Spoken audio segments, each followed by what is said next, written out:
Hey, it's Alan, and I just wanted to let you know that you can now listen to the ongoing history of new music early and ad-free on Amazon Music, included with Prime. It's not just me, right? The world is getting weirder. Between ever-shortening news cycles, social media, and the general vibe of the planet, most of us wake up each day wondering what new hell will befall us over the next 12 hours. It's not always bad, but weirdness is, well, it's everywhere. For example, there's a museum in Johnstown, Pennsylvania, commemorating the time in 1889 when a dam broke, causing a flood that killed 2,200 people. This year, that museum was closed. Why? Flooding. Or how about this one? A guy driving an ice cream truck in Las Vegas was attacked because someone thought it was an ice truck. An immigration and customs enforcement vehicle filled with unidentified masked dudes looking to snatch people off the street and deport them to El Salvador or Uganda or wherever. Ice cream truck. Meanwhile, this is how they do it in Iceland. There was a proposal to sentence low-risk criminal offenders to stocking shelves in grocery stores. And as someone who did that for 5 years when I was younger, I might consider this cruel and unusual punishment. But for them, it's rehabilitation. My job involves filtering through a million different news sources, looking for information about music.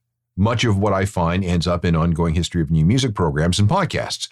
But I also run across a lot of stuff that just doesn't fit for whatever reason. Maybe it's, off-brand. Maybe it's just this one-off fact that I can't use at the moment. Or maybe it's just too weird for anything that I'm working on. But I'm a believer in data never being discarded or ignored because you never know when you might need it. If that weren't the case, we'd all have less than 500 pictures on our phones. So what happens is that I set aside all this orphaned information throughout the year. And then when we get to December, I drop them all in a single program in order that it be disseminated for the greater good. Or at least I hope so. So here we go again. It's the annual 60 mind-blowing facts about music in 60 minutes. It's the 2025 edition. This is the Ongoing History of New Music podcast with Alan Cross. Hello again, I'm Alan Cross, and this is my annual data dump featuring music information you didn't know you needed. Over the last 12 months, I've collected this material on scraps of paper, Post-it notes, my iPhone's Notes app, and in various folders and files on my computer. And these are the best 60 mind-blowing facts about music that I can offer in 2025. This is the 11th year I've been doing this. Maybe there's a book in here somewhere. I don't know. Maybe one day. Whatever. A lot of random information is about to come your way. Do your best to ingest what you can. You ready? Let's go. Number 1 of 60. If you're a fan of WKRP in Cincinnati, that classic TV show about a bunch of misfits at a radio station, you can probably hum the opening theme in your head. But how about the closing theme, which is a lot rockier? It's officially known as WKRP in Cincinnati End Credits and was composed and performed by an Atlanta musician named Jim Ellis. He never bothered to write any lyrics for it. He just vocalized a whole bunch of gibberish. Why would he do that? As a statement on how many rock songs featured lyrics that no one can hear. Speaking of making a statement with gibberish, random item number 2. An Italian singer named Adriano Celentano once wrote a song called Prison Culin Encina in Sculio, or something like that. This was 1972. And don't worry about translating that because it doesn't mean anything. In fact, the whole song is that way. It kind of sounds like American English, but it's all just garbage. Celentano wanted to prove that Europeans will buy into any music from America. And when he released that song as a single, it charted in several countries, reaching number 2 in Belgium and top 10 in Italy and the Netherlands. Number 3, never worry about the financial state of Guns N' Roses bass player Duff McKagan. He got very deep into financial planning and is now a licensed financial planner. In 1994, he got into investing. And he bought into, these companies, never heard of them, Microsoft, Starbucks, and he put money into a struggling startup called Amazon. Yeah. Number 4, one of the most iconic guitar riffs of all time is Smoke on the Water by Deep Purple. Guitarist Richie Blackmore says he based it on a backwards rendition of the opening notes of Beethoven's Fifth Symphony. It's also very similar to a bossa nova song from 1963 called Maria Moita. Let me prove it.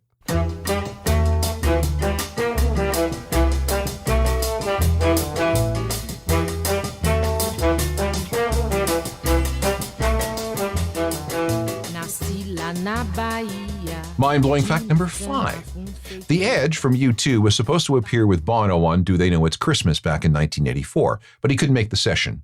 He was in the hospital with a kidney infection. Number 6. Frasier, the TV show, was based on a real-life psychologist. Well, not a single one. Dr. Joy Brown and Dr. Laura Schlesinger were the templates. And back to closing theme songs for a second. Tossed Salads and Scrambled Eggs, as sung by Kelsey Grammer, is a veiled reference to the mixed up and crazy people who call into Frasier's show. And more TV stuff for fact number 7. Ridiculousness, the TV show that basically took over MTV and Much Music, uses a Devo song as its theme. In 2020, the show played on MTV for 36 hours straight.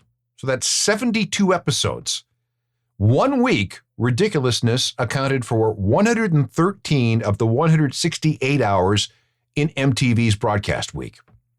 The track is Uncontrollable Urge, and it's from the band's 1978 album, Are We Not Men, We Are Devo. It was never released as a single, but it's a live favorite for the band. The composer was Mark Mothersbaugh. He reportedly made $1 million a year in licensing the song to Ridiculousness. I did talk to him about that, but he was a little evasive on whether this was 100% true. Whatever the case, Ridiculousness was canceled in November 2025. So unless it lives on in reruns, Mark won't be making anything from it now.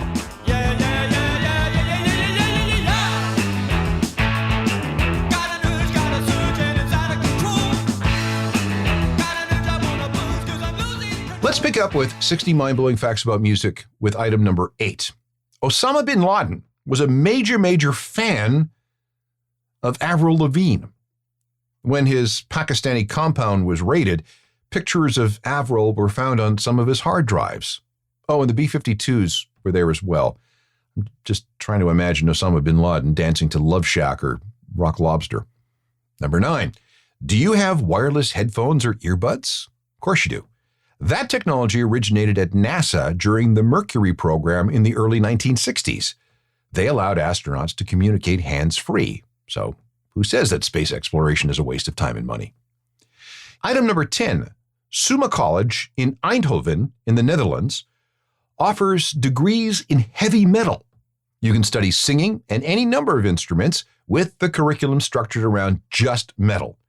And upon graduation, the school offers placement opportunities. I have no idea what those may be. Number 11. You are never too old to follow your dreams. In 2025, saxophonist Marshall Allen announced his debut record. He was 100 years old. You still have time. Item 12 is a quick one. Last check, Google earns about $3,000 a second. Very nice. Impressive. However, item 13, in 2025, Apple made $5,670 a second just by selling iPhones. That's $20.4 million an hour. Lifetime iPhone sales are currently at, you ready for this? 2.1 trillion. That's US dollars, of course. We find number 14 in Australia. In February 2025, Bryan Adams had to cancel a concert in Perth because of a fatberg. Let me explain. Near the RAC Arena, where Adams was scheduled to perform, a sewer maintenance crew discovered that a main line of the sewer was blocked by a giant fatberg made up of fat, grease, and old rags. The gig was canceled because there was a danger that during the show, all the toilets in the venue would hit the fatberg, back up, and overflow. So, wise move to cancel it. And item number 15. In 1978, Kate Bush was just starting her career and made an appearance on Saturday Night Live. That was her first and only TV appearance. She was introduced by Monty Python's Eric Idle, who was the guest host, and Kate made quite the impression in a gold sparkly bodysuit. Her performance was seen by a second-year university student at the University of Washington named Kyle MacLachlan. Yes, the future actor. And years later, his recipe for braised ribs appeared in a cookbook. What did the two things have in common? Well, this song from that night on SNL inspired Kyle to come up with a recipe for his spare ribs. He's here again, the man with the child in his eyes. We continue. Item number 16 of 60. There's an online radio station known as Duck Radio. It is run by 6 ducks, birds, happily living in a garden. They have access to a sensor, which they are encouraged to peck. Each time they do, Duck Radio rebroadcasts a different radio station from somewhere in the world. You never know what you're going to hear, and you don't know how long you're going to hear it because it is all up to the ducks. 17. The last time I checked, the Canada Pension Plan Investment Board owns about 4.63% of Live Nation. Given that Live Nation just had its best ever year in 2025, that's smart investing. 18. George Harrison of the Beatles died of throat cancer. As the disease progressed, he got weaker and weaker and found it hard to talk. When he had the strength to attend Beatles board meetings, he would bring along an Austin Powers doll. When it was his turn to talk and he didn't like what was going on, he'd pull the cord on the doll and it would say, "Why must I be surrounded by frickin' idiots?" I kind of like the imagery of that. Number 19. It's another Austin Powers story. Susanna Hoffs is best known as the front person of the Bangles. Years ago, she was in a fake British band called Ming T. Also in that band was Mike Myers. Hoff's fake name in that band was Gillian Shagwell, and Mike's fake name in that fake British band was Austin Powers. At the time, Myers was married to a woman named Robin Roseanne. She encouraged Mike to write a screenplay based on the character he played in that band with Susanna Hoffs. And the result was Austin Powers' International Man of Mystery, which, by the way, was directed by Jay Roach, who was married to Susanna Hoffs. And item 20, Bez, the dancer and former supplier of drugs to the Happy Mondays in most of Manchester, has a new passion. It's beekeeping. Not only does he keep hives, but he's also a public supporter for all things bees, including campaigns to install hives in urban areas around the UK. In his words, "I'm obsessed with honey."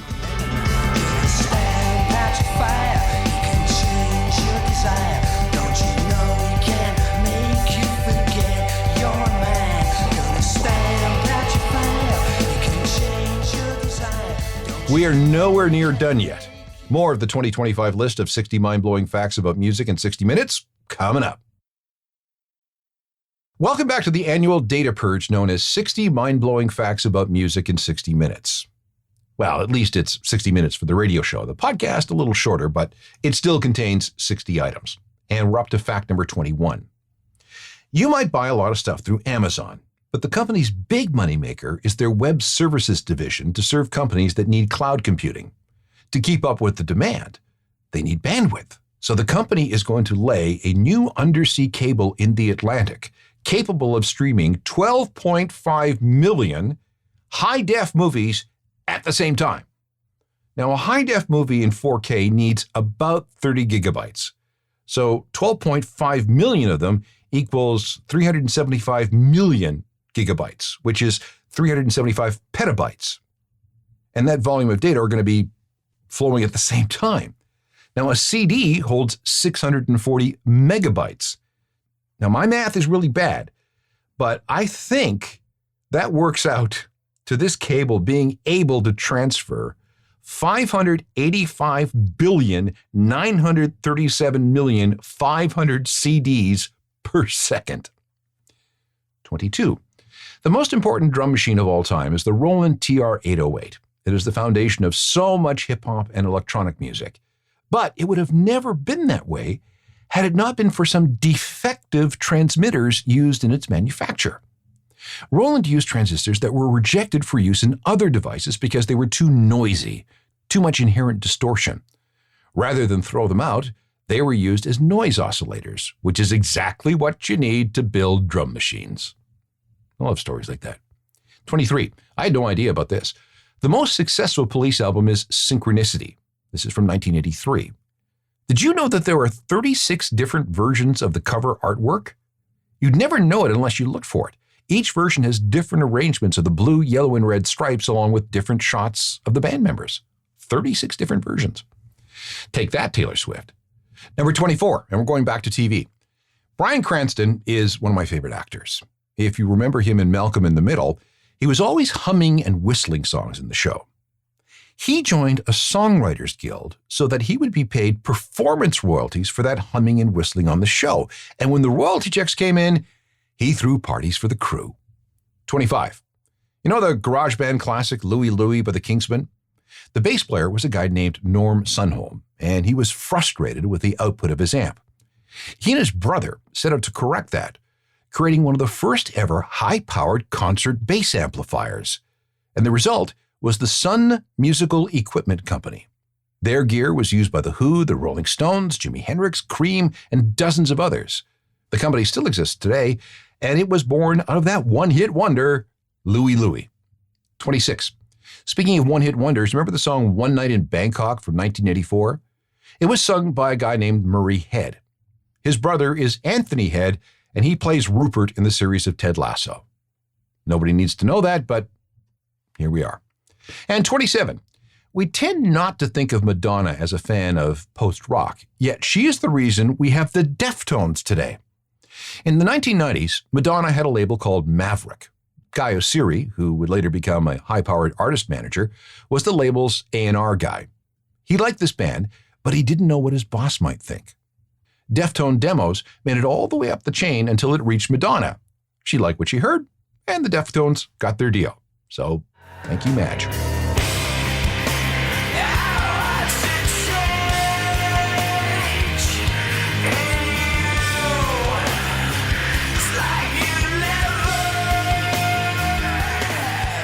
Madonna gave us the Deftones.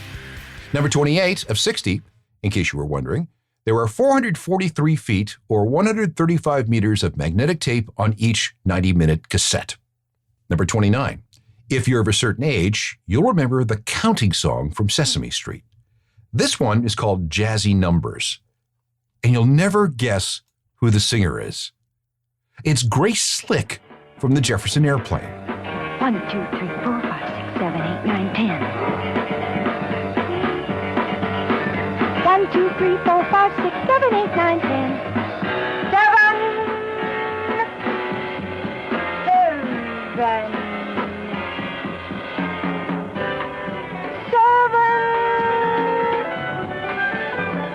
7.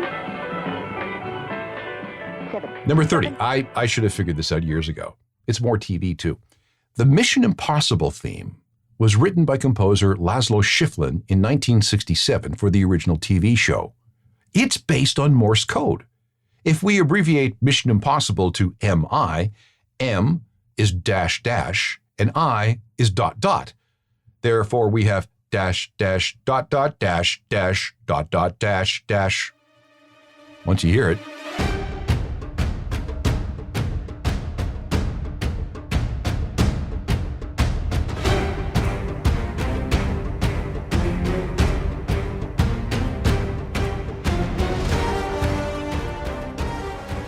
halfway there. Mind-blowing fact 31 out of 60. There's a pasta brand named Barilla, and it has a playlist for cooking each type of pasta they sell. You start the playlist, you drop in the noodles, and when the music for that particular song stops, you have perfect al dente noodles. Number 32. Mozart really hated a singer named Adriana Ferrazzi del Bene. Mozart disliked how she dropped her chin on low notes and then threw her head way back when she had to reach a high one. That's why he wrote a piece for her that involved constant jumps from low notes to high notes. Why would he do this? Because Mozart says he wanted to see her head bob like a chicken during her performance. It must have looked like she was headbanging. 33. Adam Young is the sole member of the band Owl City. He had a bunch of hits a little while ago, and he was responsible for writing a lot of the classic ringtones that we choose on our iPhones, including this one. And this one too.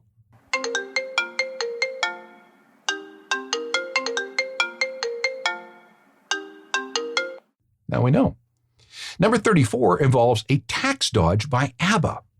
In order to get a tax deduction for their stage outfits, they had to follow a Swedish law that declared that any stage outfits had to be so crazy and unusual that they could not be worn in everyday life.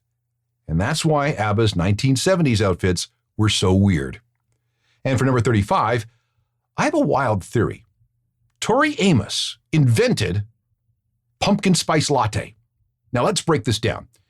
Pumpkin spice latte starts showing up in late August. It's a flavor that dates back more than a century. It was used in all manner of baking recipes, but not, as far as anyone can tell, in any coffee beverage. Starbucks is the biggest supplier in the known universe. They started cashing in on this in 2003. However, if we wind things back to 1995, we find a review of Tori Amos playing in Seattle, the home of Starbucks. Starbucks, of course, is used to people demanding specialized coffees. In this review from 1995, Tori says this to the crowd. You all have your Starbucks things. Well, I have one that tastes like pumpkin pie. It's my own invention. It's my contribution to Halloween, like a little witch warmer. Again, this is 1995, and Starbucks pumpkin spice latte did not go on sale until 2003. So, is Tori Amos the inventor of the pumpkin spice latte? I, for one, choose to believe it.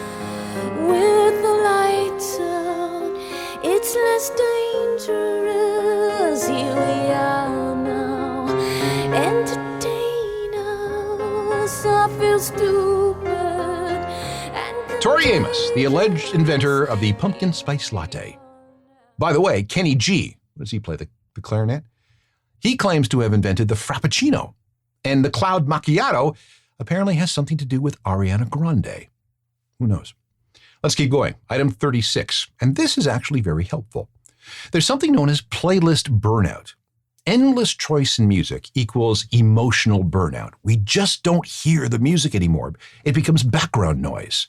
Too much music dulls the reward system in your brain. Music stops giving you that hit of dopamine. But you keep listening because you're afraid of silence. You use music to fill emotional gaps, not for enjoyment. And this means you never give your brain time to reset. Silence helps that. No silence means no reset. And ultimately, you forget how to listen to music. If you find yourself in that situation, stop what you're doing and just listen to the music. No multitasking. You must sit down and actively listen. And then after a while, stop. Then, after your brain resets, start again. Things will be different. Trust me on this. 37. I have an illegal number. No one's supposed to share this. It's a 32-character string of numbers and letters that begins 09F91102 This is a hexadecimal version of an even longer number that starts 13256278887 and then just keeps on going. All right, so what's so forbidden about this number? It is the key that can decrypt certain types of DVDs. And because it does that, it violates the Digital Millennium Copyright Act. It freaked out the industry so much when that key was exposed, the encryption code had to be changed for all these certain DVDs starting in 2007. Item 38. During World War II, Soviet guards would play tango music to German soldiers as torture because they, for some reason, found it sinister. 39. And I find this hard to believe. Ringo Starr claims to have never eaten pizza. Ever. He's 85. I'll just leave that right here. And item 40 of 60. When Morrissey goes on tour, he demands that no member of his crew wears shorts, no matter what the city or the climate. Wearing shorts is a deal breaker for anyone working a Morrissey show, including any local crew that might be hired. When in this charming car, this charming man, why can't the We're about 2/3 the way through the 2025 edition of 60 Mind-Blowing Facts About Music in 60 Minutes. We got 20 more to go, and we'll tackle them next. I hope you've been able to keep up with this year's edition of 60 Mind-Blowing Facts About Music in 60 Minutes, because the hits just keep on coming. Number 41. Taylor Swift has been known to give out homemade Pop-Tarts to members of the Kansas City Chiefs. 42. The police force of the Principality of Monaco has 82 people on staff. Their military orchestra has 85 members. 43. Ed Sullivan once had a record label. In addition to hosting his weekly variety show, he was the executive producer for a variety of compilation albums. He would pick songs himself and then have them performed by some anonymous studio outfit under his name. Can we have a sample of this, please?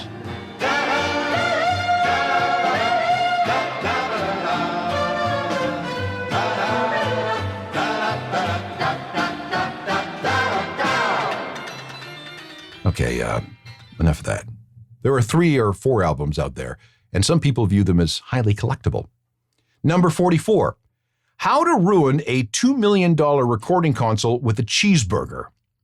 When Lemmy was still around and Motorhead was making records, there was an argument in a studio. This was at A&M Studios in Los Angeles. Lemmy got into a fight about something with the other 2 members of the band and the producer. And when it turned out that Lemmy was wrong about this thing, whatever it was, he freaked out. He just happened to be eating a cheeseburger at the time. And to make his point, whatever it was, he slammed the cheeseburger into the mixing desk. All work stopped while a technician was called to open things up and pick out all the gooey cheese, lettuce, and condiments. It was fixable, but again, this was a $2 million piece of studio gear. Number 45. One of the most famous cemeteries in the world is Père Lachaise in Paris. It's the largest cemetery in the city at 110 acres. But because it was opened in 1804, it's pretty much full. There's no more room amongst the final resting places of hundreds of notable and famous French people, such as Oscar Wilde, Edith Piaf, and Jim Morrison of The Doors. He was buried there after he died at a bathtub in his Paris apartment in 1971. It's also where you'll find Stiv Bators of the Dead Boys. Not in a formal grave, but because his ashes were sprinkled on Jim's grave after he died in 1990. So, no more room to spend eternity with the Lizard King, right? Not quite. Some new room has been found. Officials launched a lottery in 2025, meaning that some lucky person will be buried in the same place as Jim Morrison. And item number 46, Anthony Albanese, the Prime Minister of Australia, was raked over the coals for appearing in public wearing a Joy Division Unknown Pleasures t-shirt. The opposition not only declared that this was undignified, but they also tried to make Joy Division out to be a Nazi-loving anti-Semitic band. This opposition politician said that wearing a Joy Division t-shirt was a profound failure of judgment. Talk about trying to score some cheap political points, huh? And she gave away the secrets of her past and said I lost control again. And the voice that told her when and where to act, she said I lost control again. Moving on to item 47 of 60. Paul McCartney apparently once had quite the temper. In the early 1970s, just as Wings was getting started, a reporter was invited to tag along with Macca and his family to write a story about what it was like for families to go on tour, and this guy was given unprecedented access.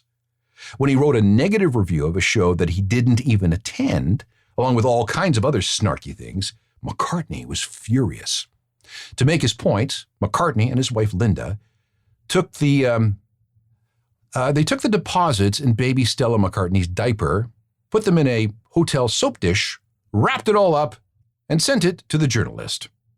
Stella McCartney is now, of course, that famous designer. Imagine his surprise when he opened that package from the greatest songwriter of the 20th century. I wonder how he felt. There's a weird bit of circular justice, or something, to item number 48. In 1990, Fab Morvan was part of Milli Vanilli. He and his partner Rob Pilatus had to give back their Grammy Award when it was discovered that they were just lip-syncing to someone else's singing on all their records and when they performed live. In 2025, 35 years later, Fab was nominated for a Grammy for his narration in the category of Best Audiobook. The book is called You Know It's True, The Real Story of Milli Vanilli. And you know what? I really hope he wins. 50. When Adolphe Sax invented the saxophone in Belgium in 1842, the instrument was an immediate hit. In fact, it was too popular. Adolphe Sax survived 3 assassination attempts that were probably carried out by makers of rival horns who were very, very afraid of what the saxophone might do to their business. 51. This is one of the greatest music business lawsuits of all time. Park Bom is a former member of a K-pop group called 2NE1. She accused the founder of her management company of ripping her off to the tune of, and I'm serious about this, $4.5 quadrillion. To put that into perspective, the estimated value of the economy of the entire known universe is only $117 trillion. And oddly, this case never made it to court. Number 52, Sene Takachi is Japan's new prime minister. And not only is she the country's first female PM, but she's also a metalhead. She played drums in a metal band at university and had to always have 4 pairs of sticks for a gig because she would break them all. And at 64, she still plays and loves Sabbath, Deep Purple, and Iron Maiden. Item number 53, Spinal Tap returned in 2025. There was new merch too. Together with the brand Liquid Death, which is canned water, they launched a line of Liquid Death Spinal Tap canned water. And all those cans came in an 11-pack because, that's one more than a 10-pack. And mind-blowing musical fact number 54 of 60. The biggest live music story of the year was the Oasis reunion. People spent hundreds of millions on official merch. But there's something you may have missed. When Oasis played a multi-night stand at Wembley Stadium in London, fans set a record for the most amount of beer consumed at that venue. Over the first 3 nights, which is 90,000 people per gig, those fans consumed 250,000 pints or 4,500 kegs of beer, which works out to 2.5 pints per person. To put that into perspective, when Coldplay played Wembley, only 120,000 per night were sold. And when Taylor Swift did her stand there, the average was just 40,000. I would not be surprised if Oasis knew this going in and worked out a deal where they got a chunk of the food and beverage sales that night. And you can actually do that if you're big enough. Here's Oasis with a recording they released from their gig in Croke Park in Dublin. I don't know how much beer they sold that night, but it would have been a lot of Guinness. Because maybe you're gonna be one who saves me. And after all... Okay, we're in the final stretch. 6 more mind-blowing facts to go for 2025. Number 55. This has to do with a rogue karaoke machine. A unit called the Soundstage Party Cube comes with a wireless mic. About 950 of them were sold in Canada between March 2023 and June 2025. There has since been a recall. Why?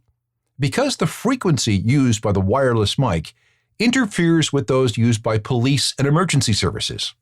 Health Canada flagged the machine because the potential injury hazard is that someone who needs a cop or an ambulance could be put in danger by someone singing Total Eclipse of the Heart or whatever you do with karaoke machines.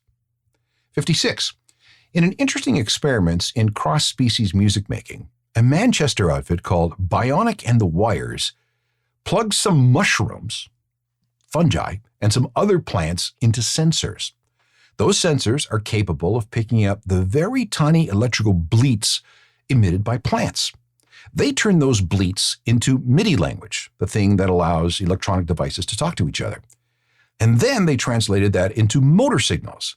Those signals then moved robot arms. And in one experiment, Bionic and the Wires used a mushroom as its drummer. 57. If you're into metal and beauty pageants, you probably have heard about this one already. Ignacia Fernandez was the winner of the Miss World Chile pageant. For the talent portion of the show, she sang something from Decisas, the death metal band that she fronts. Okay, this is on television. This is a beauty contest. Have a listen.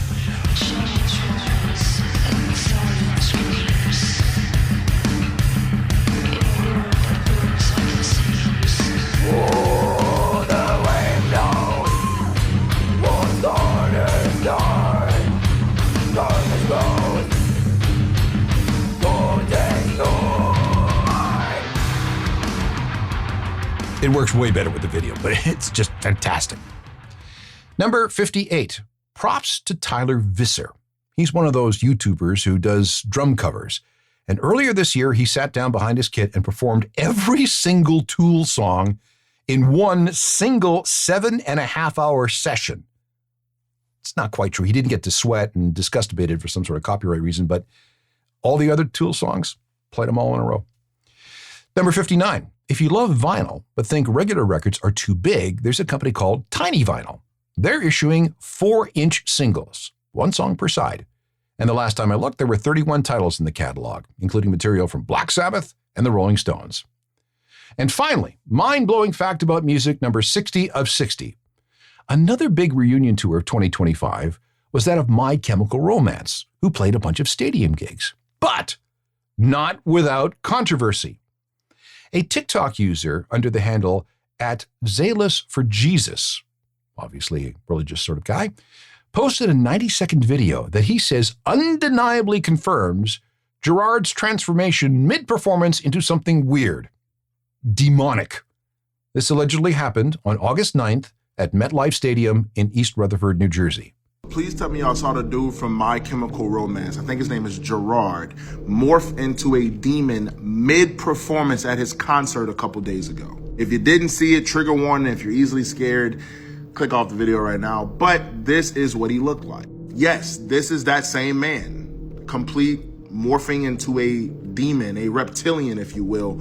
This is what he morphed into. And we see these a lot with these celebrities, these musicians on stage. They will somehow trigger a alter ego, and then they will morph. And now here's the video for context.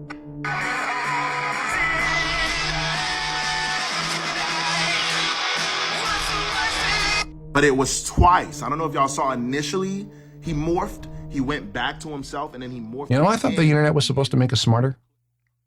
I was apparently misinformed.